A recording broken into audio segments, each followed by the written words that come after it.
Welcome back, everybody. We're doing another segment of Ask Alex. And one of the questions I've been getting for the last couple months is what's going down in downtown Brighton? What's been going on with all this construction? And one of the things that's happened here locally is we've had some great things spawn from all this construction and basically creating the new Brighton. The gentleman now, today's a big deal because I have a special guest with us, Jim Vichik of the Brighton Area Historical Society. And he's the president of this group. And I'll tell you, there's a lot of folks who know a lot about this area. Some of the things that he's done recently is amazing to just really put a footprint on Brighton. And Jim, if it's okay, the first thing I wanted to ask you is recently we had this deck of cards come out.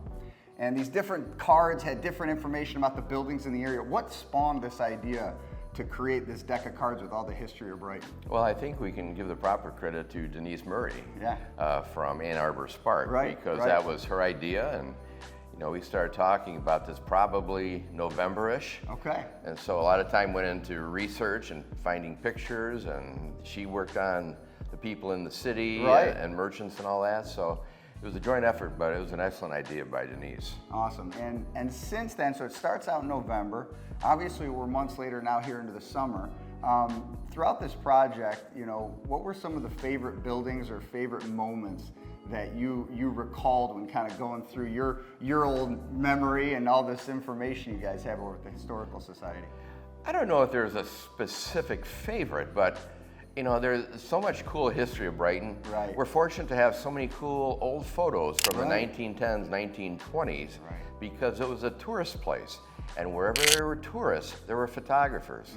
So photographers would be here to take pictures of the tourists and the buildings. And we're very fortunate to have those. So I love talking about all the different buildings and the history behind them. Absolutely. So specific to our building, we're right down here at the corner across from, Brighton Bar and Grill. We love our new building. We love downtown Brighton. My cousin Mike and I and most of our employees are right here, local residents. Can you tell us a little bit about the history of this building and kind of, a little bit of the background of it? Because I know there's some rich history right here. Yeah, let me hit you with the recent history. Okay. The building was built in 2005 because the previous building that was built in 1872 burned down in 1999. Right.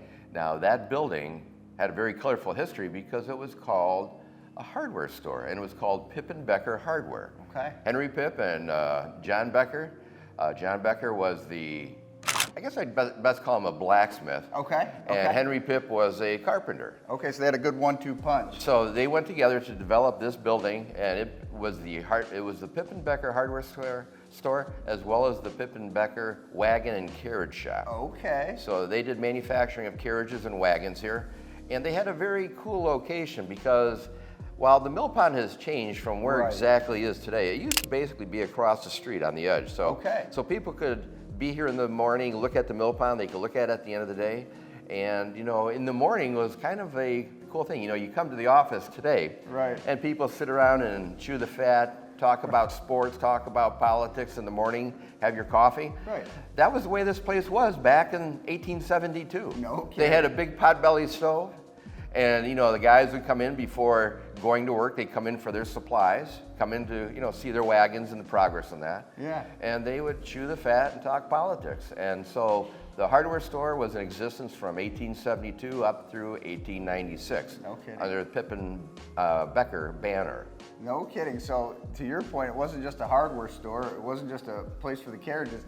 They were coming here as like a social environment, relaxing, looking at the lake, and then going and doing their work once everything was ready. Yeah, you got to consider the time frame that the men always enjoyed getting out. Yep. And they always enjoyed sitting down and talking. Right. And at that point in time, there was a lot of stuff going on in Brighton. Yeah. Brighton was this new young community that developed around the Grand River Indian Trail. Okay. And so there was constant traffic along there from Detroit to Grand Rapids. Right. And people would stop and say, hey, this Brighton is pretty cool here. Maybe we should consider living here. So, they were all doing the job of being the PR people for the community as well as solving the issues of the community. No kidding. Now, okay, so we get through that. Now we're coming up almost to 1900, right? What did that look like for about the next 70 years or so? Well, so the Rats Company took over the hardware store in 1896, and they ran it up, the family ran it up to about 1970. Okay, wow. Now, an interesting note here is that if you wanted to buy a Ford motor car, you came here in 1912 to buy a Ford. Really? Now, they did not have a, a showroom, but you would come in and place an order. It was strictly an order. It was a sales job. Right. And there were a lot of places in town where, people would do that. They would sign up for a car, and it would be delivered here. No kidding. That's really cool. I actually was not aware of that. So that family basically owned this place for almost 80 years. The family owned it, correct, for that period of time. No kidding. And, it looked its age. Yeah, right. In the 70s, the 80s, and the 90s. And then they dressed it up, and, it became a store called the Music Man, for selling instruments and giving lessons and that. Okay. That was kind of what it was in the 90s before the fire that, took it down and raised it, and then you had the rebirth of this new building about 6 years later. Right. Well, wow, that's amazing. Any fun stories or something that may be unique about maybe that happened right here or this building that you think would be fun to share? Well, actually, we're not far from the railroad here. It's only about a block away. Right. Well, back in the early 1900s, the hardware store had a safe in here. Okay. And a lot of different businesses and banks were having trouble with safe crackers. Okay. So they came in and they tried drilling out the safe to access it. Well, somebody lived upstairs, heard it, and shouted out the window, and word travels fast, when that person shouts. Right. So the burglars, they decided that, they better not stay here anymore, they better run. So they ran over to the depot, which is about a block, and they got one of those push carts. A push man? Yeah. Right. It's one of those push carts where you have the handle going up and down. Right. And they jumped on that and they took it down to Salem. All the way down the railroad. Yeah, down to Salem. And they never caught him, but they got the cart back the next day. It was down in Salem Township. No kidding. Yeah, That's great. That's a great There's story. always stories of safe cracking stories going on in the different buildings here. Absolutely. Well, I appreciate it. This has been a lot of fun.